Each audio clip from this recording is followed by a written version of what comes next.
Bonjour à tous, merci à vous d'être là pour cette nouvelle vidéo. Comme promis la semaine dernière, aujourd'hui je vous partage mon bilan lecture du challenge Black November préparé par Séverine du compte Il est bien ce livre. Je vous ai parlé de ce challenge il y a peut-être un mois en vous présentant ma pile à lire. Donc maintenant je vais vous présenter les lectures que j'ai pu faire dans le cadre de ce challenge. Tout d'abord, je vous rappellerai étape par étape en fait les règles qu'il y avait pour la semaine, parce qu'il y a en fait dans ce challenge une consigne par semaine, on va dire. Donc la première consigne pour la première semaine était de lire un polar au format poche. Donc j'avais pris L'affaire Eva Beck de Julie Rivard aux éditions Hugo Poche. Alors j'avais vu qu'après qu'en fait c'était dans la collection New Romance, mais c'est essentiellement une enquête en fait, ça se passe au Canada, à Québec. Je crois, il me semble. Et en fait, c'est essentiellement tourné autour d'une enquête. Alors, les petits post-it, là, il n'y en a que 3. Tout simplement parce que j'en ai enlevé quelques-uns. Parce qu'en fait, je me suis dit, tiens, sur 3 chapitres, note les mots que tu comprends pas ou les expressions. Parce que c'est beaucoup d'expressions québécoises. Je vous avoue que ça a été un peu galère parfois parce qu'il y a des mots que je comprenais pas. Par exemple, alors ils disent pas le job, c'est la job pour dire le boulot. Et alors là il y a une phrase, je l'ai pas compris. Je doute qu'il y ait eu du brasse camarade mentionnant un grand bouquin. Qu'est-ce que du brasse camarade? Voilà. Mais du coup au début ça m'a un petit peu déstabilisée. Parce que c'est des expressions que je connaissais pas et en fait ça me coupait un peu dans ma lecture. Donc je disais, attends quoi? Qu'est-ce que ça veut dire? Donc voilà, j'avoue que j'ai pas tout le temps tout compris, mais c'était par rapport à l'intrigue en elle-même, c'est anecdotique, mais c'est juste que parfois ça m'a un peu sorti de ma lecture. Donc dans l'affaire Eva Beck, on va suivre alors le sergent détective Henrik Hansen, donc qui est policier, et qui se retrouve à devoir démanteler un réseau de criminalité organisée féminin. Voilà, en fait c'est les femmes des hommes qui ont été emprisonnés, qui ont pris la relève, et qui ont créé un peu leur réseau, leur système de mafia qui s'appelle la Pieuvre. Et donc lui, il va essayer de faire tomber ce réseau, sauf qu'à la tête de ce réseau, c'est Eva Beck. Eva Beck, c'est pas son grand amour, mais voilà, c'est une femme qui lui a vraiment brisé le cœur, qu'il aimait profondément. Et lui, il va se retrouver coincé entre faire son métier et la protéger. Voilà, vous en direz pas plus. Je dirais que ce livre n'est pas à lire pour l'enquête, et il n'est pas à lire pour la romance. Parce qu'en fait, la romance, elle est très peu exploitée. À la rigueur, c'est sa sœur au personnage qui a une romance. C'est cette romance-là qui m'a plus intéressée, parce que la romance du personnage principal, elle arrive assez tardivement et elle n'est pas très exploitée. Et l'enquête policière, je vous avoue que on sent que c'est peut-être pas la spécialité de l'autrice, dans le sens où c'était pas aussi construit que ça aurait pu l'être. Donc ça a été une lecture agréable que j'ai quand même failli abandonner au début. Après c'était juste à cause des expressions québécoises, une fois qu'on s'y fait c'est bon, mais c'est vrai qu'au début ça me sortait vraiment systématiquement de ma lecture, et là vraiment c'est sur 2 chapitres et j'en ai enlevé 3 ou 4 des petits post-it. Je pense que je l'aurais mis sur tout le livre, ça l'aurait fait doubler de volume. Donc voilà, je pense que ça a été une lecture. Je dirais pas que c'était une bonne lecture, mais voilà, je suis contente de l'avoir terminée, mais je n'irai pas de sitôt vers d'autres écrits de cette autrice. Je suis un peu déçue parce qu'en plus c'est mon amie Pauline qui me l'a offert, et elle l'avait fait dédicacer au festival New Romance de l'année dernière qui avait lieu à Nice. Donc en fait ça m'embête plus pour ça, le fait que je ne l'ai pas aimé, parce qu'il m'a été offert par quelqu'un que j'aime beaucoup, et voilà. Mais bon, tant pis, ça peut pas toujours être non plus des super lectures. Ensuite, le thème de la deuxième semaine était lire un drame intrafamilial. Donc pour ça, j'ai choisi de lire Des ailes d'argent de Camilla Lackberg aux éditions Actes Noir, Actes Sud. C'est un livre qui est disponible en poche depuis quelques temps. Moi je l'avais en grand format, je l'avais acheté d'occasion sur Vinted il me semble, avec le premier tome, voilà. Donc, mais voilà, il existe en poche. Le premier tome de cette duologie s'appelle La Cage Dorée, c'est un vrai coup de cœur pour moi, j'ai adoré. De toute façon, tout ce que fait Camilla Lackberg, j'aime. Pour l'instant, elle ne m'a jamais déçue. J'ai lu toute la série qu'elle a écrite avec Erika Folk et Patrick, donc la journaliste et son mari, donc qui se passe à Jalbaka. Voilà, je suis désolée pour la prononciation. Et j'adore vraiment ce qu'elle fait. J'ai lu donc cette duologie, et il m'en reste les derniers qu'elle a écrits en collaboration avec un autre auteur que j'ai pas encore lu. Mais bon, à chaque fois, je sais que ça va me plaire. Et donc là, dans celui-ci, on retrouve Faye, donc qui est le personnage principal du premier tome. Je vais vous faire un rapide rappel du premier tome pour que vous puissiez remettre un peu l'action. Donc dans le premier tome, Faye est une jeune femme qui a la trentaine, qui a une petite fille, qui est mariée. Et en fait, un jour, elle se rend compte que son mari l'a trahie. Elle a construit, en fait, lui, il possède une entreprise et c'est elle qui l'a aidé à la construire, mais dans l'ombre, en fait, elle s'est jamais mise en avant. Elle est devenue femme au foyer, elle s'est un peu laissée aller parce que elle a pas le temps de s'occuper d'elle, tout simplement, entre sa fille, entre les obligations professionnelles de son mari qui va arriver en me disant écoute, pour demain soir, il faut que tu organises un repas pour 15 personnes. Donc voilà, elle s'est complètement oubliée dans tout ça. Et en fait, un jour, elle découvre qu'il la trompe. Et là, elle va vriller complètement. Et elle va décider de se venger. Mais elle va se venger de façon assez originale, on va dire, complètement différent de ce qu'on peut voir dans toutes les histoires de vengeance. Et moi, c'est ce côté-là qui m'avait plu parce que j'ai fermé ce livre. Je me suis dit, wow, mais c'est machiavélique, mais c'est super bien trouvé. Et donc là, on retrouve Faye quelques temps après la fin du premier tome. Elle avait quitté la Suède pour vivre en Italie et là elle va retourner en Suède pour les besoins de son entreprise et elle va se retrouver confrontée à un problème de rachat de parts. Quelqu'un semble racheter les parts de l'entreprise et semble vouloir lui voler du coup l'entreprise qu'elle a créée. Voilà.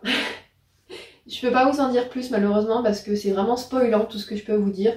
La raison pourquoi elle va en Suède, pourquoi elle habite en Italie, ce qui se passe, voilà, c'est vraiment spoilant, mais j'ai beaucoup aimé. Ça a été vraiment un coup de cœur comme le premier, ça confirme que cette autrice est très très bonne aussi dans les histoires de femmes, dans les histoires de vengeance. Vraiment très très contente. La fin, le premier tome était un happy end, c'est un happy end, mais il y a un aspect qui nous laisse un peu, qui nous ouvre la porte à plein d'autres choses. Ensuite, pour la troisième semaine, il s'agissait de lire un livre dont le titre était juste un mot. Voilà, au fait, Batman nous a rejoints. Voilà, je ne sais pas pour combien de temps, mais il nous a rejoints. Donc j'ai décidé de lire Schnorr de Ragnar Jonasson aux éditions Point. Ça va, Mimi? Oui, toi aussi tu as lu Ragnar Jonasson. Donc c'est le seul de la série sur Harry Thor que je n'avais pas lu, et c'est le premier. Donc en fait, moi j'avais commencé par Mork, qui est le tome 2, et en fait, j'avais jamais découvert l'arrivée de Harry Thor à Cyclouf Jordure. Voilà, parce qu'il est arrivé dans des conditions un peu particulières, que ce soit au niveau personnel ou au niveau professionnel. Donc là, on le découvre dans son premier poste en tant que policier. Il va aller seconder Thomas, donc qui est son supérieur, donc qui est l'enquêteur principal. Et là, ils vont se retrouver confrontés à une histoire, alors ce qui pourrait sembler à un accident, mais que très vite Harry Thor estime être un assassinat. Donc c'est un écrivain qui s'est installé dans la ville de Siglufjordur et il va être retrouvé mort au pied d'un escalier. Donc voilà, ça a été une bonne lecture. J'ai été contente de retrouver les origines des écrits de Ragnar Jonasson parce que c'est un auteur que j'aime beaucoup. Et avec 10 âmes pas plus, j'avais été extrêmement déçue de ce qu'il avait proposé avec ce livre. Donc là, je suis contente, ça m'a un peu réconciliée avec lui. Oh là là. Et voilà, donc, et puis en plus du coup ça m'a permis d'avoir lu en entier la saga autour de Harry Thor. Ensuite, la quatrième semaine, il fallait lire un livre dédié, basé sur un fait réel. J'en avais pas spécialement dans ma pile à lire, mais du coup j'ai décidé de lire Gardez l'œil ouvert de Victoria Charlton aux éditions Le Livre de Poche. Ce sont 15 histoires de disparitions mystérieuses. Donc tout au long du livre, l'autrice va nous parler de cas de disparition jamais résolus qui se sont déroulés dans le monde, parce qu'il y en a en Amérique, il y en a au Canada, il y en a même une en France, qui est celle qui m'a le plus marqué d'ailleurs. Donc en fait à chaque fois c'est des chapitres plus ou moins courts, ça dépend de l'histoire, où en fait elle va nous relater les faits. Au début de chaque chapitre vous avez une photo de là ou des personnes disparues, et donc en fait elle fait un peu un système de chronologie où elle parle du début, de quelques temps de ce qui se passe avant la disparition, des recherches pendant la disparition et de ce qui a été mis en place ensuite. Elle a aussi utilisé ce livre pour dénoncer les violences faites aux femmes. Je pense par exemple dans le chapitre qu'elle consacre au Mexique, où elle nous parle de ces femmes qui disparaissent dans une ville qui est frontalière de la frontière, donc qui est à la frontière américaine, où des femmes viennent travailler dans des usines et en fait elles disparaissent, on les retrouve jamais. Ou disparaissent ou sont assassinés et en fait les autorités s'en moquent, donc ce qui fait que ces cas ne sont jamais résolus. Il n'y a jamais d'enquête, vraiment, elle donne des chiffres qui sont aberrants, c'est-à-dire qu'il doit y avoir 2% des personnes, des hommes qui font du mal aux femmes, quand c'est avéré, qui, voilà. Non, non, non, il n'y a pas de souci. Même les autorités, pour eux, une femme va se faire violer, va se faire tuer, hein, mais elle l'a cherchée, elle était habillée en mini-jupe. Voilà. Je savais pas que porter une mini-jupe était comme porter un panneau marqué "Allez-y, tuez-moi". Voilà. Donc elle utilise un peu ce livre pour dénoncer ça, et surtout en relatant ces disparitions, elle, ce qu'elle veut, c'est remettre en avant les disparitions pour relancer à son échelle les enquêtes, pour raviver les souvenirs des gens, en leur disant bah, peut-être que 20, 30, 40 ans après, en lisant mon récit, quelque chose va vous venir à l'esprit, ça sera peut-être lié à cette disparition. Elle nous incite aussi, comme le dit le titre, à garder l'œil ouvert, comme quoi peut-être qu'on sera amené un jour dans notre vie à croiser quelqu'un qui est censé avoir disparu, et qu'on pourrait voilà, soulager une famille en reconnaissant la personne. Donc c'était très intéressant.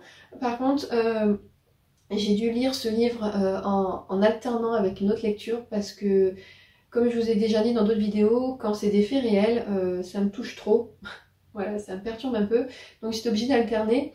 Pour vous dire, il y a même un soir où je suis rentrée chez moi, j'étais en train de le lire, donc j'étais en plein dans cette lecture-là.